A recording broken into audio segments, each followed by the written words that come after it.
G'day watchers, welcome to Perth Watch, your horology channel broadcasting from right here in Perth, Western Australia.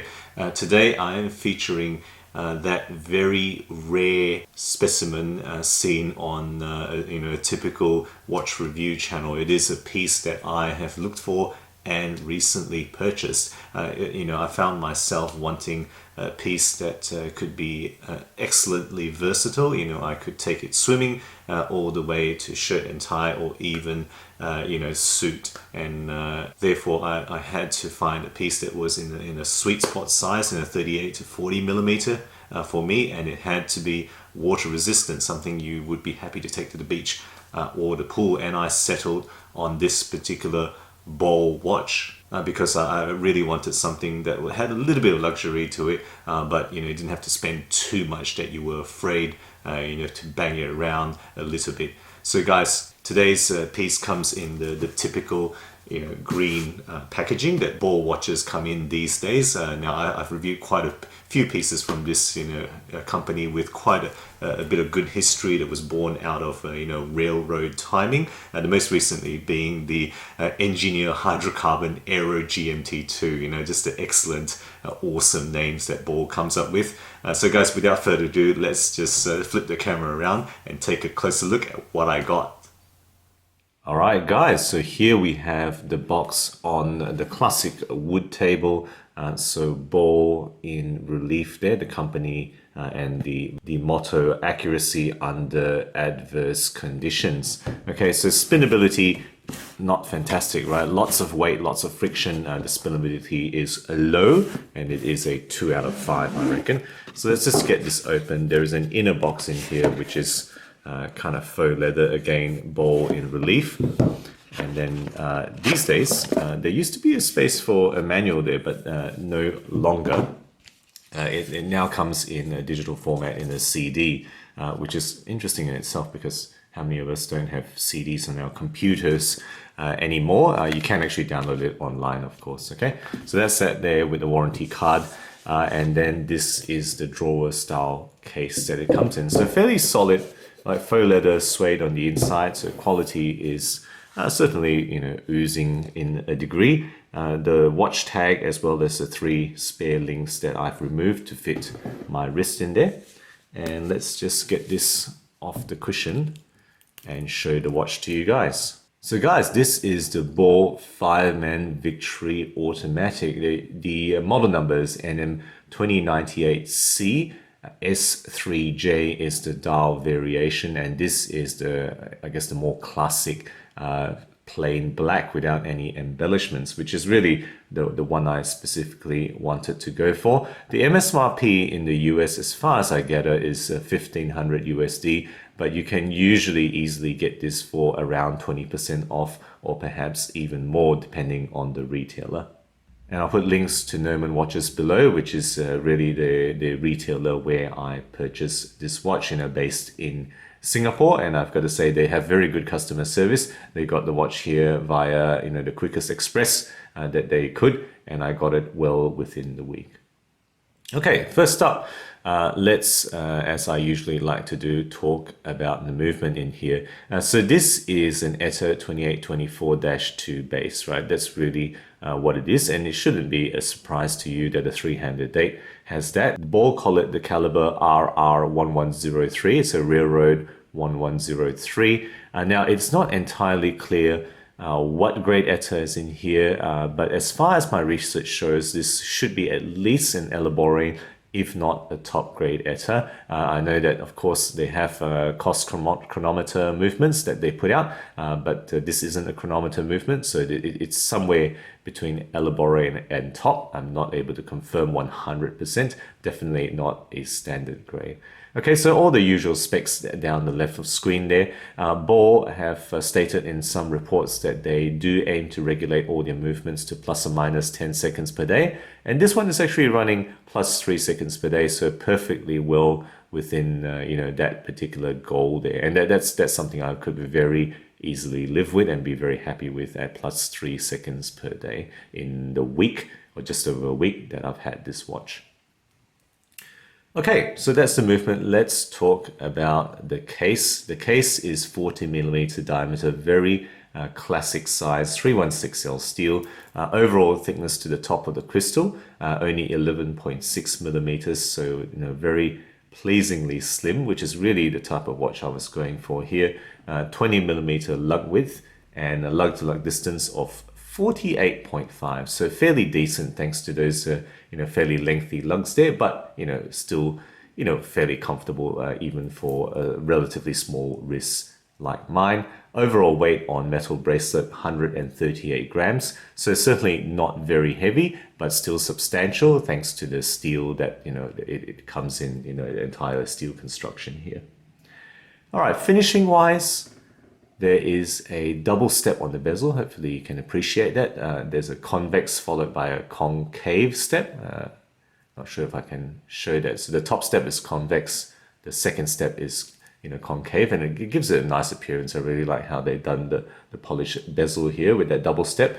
Circular brushing on the top surface of the lugs, and it does have also circular brushing on the bottom surface of the case, right? If you can appreciate that on the lugs there. There is a nicely polished bevel, and then transitioning, I guess, or continuing onto a very high polish, nicely done polish side there. And then you may have seen the caseback itself is definitely polished around the side, and it's got a very nice stamp art in the middle there. So there's obviously a train, which is where the railroad heritage of Ball is I guess referenced there. And if you look closely, I'll try to put a screenshot. The middle of the train, the front end of the train there has Webb C. Ball, which is of course the original founder of Ball Watch Company. So nice little touch there. It does say shock resistant, and just a quick reference here that this case is rated 5000 G shock resistance, which is typically what Ball aims for in many of their watches. So that solid caseback is of course a screw down, and then you're getting this nice large crown with an RR sign there, which is also screw down. The water rating is kind of like an everyday go anywhere type of watch, which is 100-meter water rating, exactly kind of the minimum that I was looking for in this watch as I was searching for a nice go anywhere type of watch, so that's nicely provisioned in this watch at 100 meters. Okay, so that's the case. Let's talk about the dial. So the dial here, all right, it's nothing to write home about in some ways, right? It's very in a sense classic. Fine matte textured black dial with printed details, right? The ball and the automatic down the bottom. There's no applied brand name here, right? Those are printed, as is the chapter ring around the peripheral. But you can see the middle of the dial. Hopefully it translates on my macros. It's actually a convex shape on the center, and then it steps down to the peripheral where the chapter ring is, which is actually printed on a Zuraj pattern, texture. There's a concentric circular texture where the chapter ring runs around the periphery there. The hands, they're high polish dolphin style hands. The second hand, you may look initially like a simple stick with the the RR counterbalance, but there is also an extra dimension, and it actually curves down towards the periphery, to kind of I guess match the convexity of the dial as well as the domed crystal on top. So now nice little touch there. I like the details that they've put in to this particular dial. The 12 indices around the periphery are also nicely highly polished, and you can see the date window. In this case, it's a 4:30 position. It's a white disc with black writing. Now I guess that's a little gripe I have with this watch. Much rather prefer they put white writing on black discs. In terms of lume, this of course features tritium gas tubes. Now there are 14 in all. 11 of the indices glow blue. The 12 o'clock indice glows orange, and then the two main hands, the hour and minute hands, glows green. No gas tube lume on the seconds hand in this particular watch. And of course, lume shot right here to let you see how it nicely glows in the dark. Nice lume signature. Really enjoy the blue and mix of colors. And of course, this is tritium, which means it doesn't fade during the night. It glows just as bright at the beginning of night as the end of the night, and it certainly blows away any superluminova after about the first 30 minutes in the dark.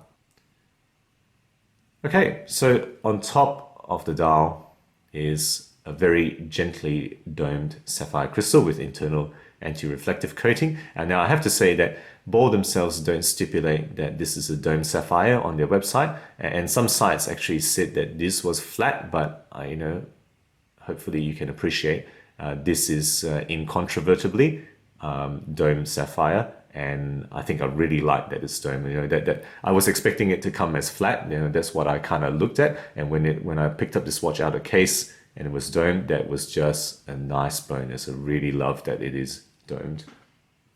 Okay, so let's move on to the bracelet, guys. So the bracelet here is, of course, solid steel. There's alternate brush and polish finishing. So you can see that U shape is brush, and then the insert is polish. The sides are polished, as you may expect. Solid end links, of course. You're not expecting anything less from Ball. And then, pleasingly, it's, where can I show you? Yeah, you can see, hopefully you can see those screws there, right? Screw link adjustment from Ball. All Ball watches that I've had are screw link adjustment.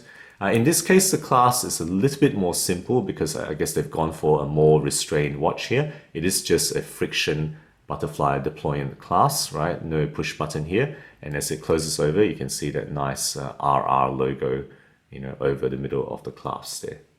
Okay, so guys, that's the entire description of the watch. Let's try it on the wrist for a shot for you guys now. And there you go, guys, the Ball Fireman Victory Automatic, and in this case, in the classic black dial on my 17 centimeter wrist. And you can see it is just an absolutely classic appearing watch, nice and slim at 11.6 millimeters. Lug to lug, those lugs are slightly long, but look, it fits fine for a wrist that is relatively small like mine, and that bracelet is, of course, going to be fairly restrained there, and I gotta say, very comfortable for a steel bracelet here. Okay, so that's how it looks like. Really classic, really kind of go anywhere, which is what I was really aiming for. Okay, let's just take it off now and talk about what I've particularly enjoyed. And as I've mentioned already, this is a watch I chose. It wasn't a collaboration watch, so this is very much something I'm going to, of course, go for that I've liked. And I think it really fits that bill in many ways. A very good 40 millimeter kind of do anything type of piece, thanks to the 100 meter water resistance. So happy to swim with this if you really need it to. Of course, most companies wouldn't recommend scuba diving with a 100 meter rated watch, but there you go. It is really a beaut from the underrated Ball watch company. And I think, in terms of the overall stuff that I like, great case design. I like the double step bezel, as I mentioned. I didn't mention the lugs, but if you look at that, it's almost like teardrop shape. It curves well below the bottom surface of the case, so it sits nicely on the wrist, and you've got that flaring at the side of the case there. So nice little touches all over the place. I think it's got nice dial details. We've kind of focused on this earlier. The convex center, really like that. The high polish on all the indices and the hands, the attention to detail, it's really apparent when you hold this in hand there. And bracelet, typically Ball, solidity, and it's really quite well done. Overall, the way the links sit and how you have certain adjustment choices. So in this case, no micro adjust, but it does have 2/3 links here. Right, these are not half links; they're more like 2/3, and with that you can really get very, very close to optimal fit, I think. But I have to say, one of the weaknesses is that it's got no micro adjusts on these kind of butterfly deployant type of class. The solidity is absolutely there. The classic solid Ball build and great features, right? Quality fit and finish, I have to say. Of course, it's a Swiss-made piece that you're getting here. It's got that 5000 G's shock resistant, and then of course Tritium lume on top, which is one of my favorite features of Ball watches.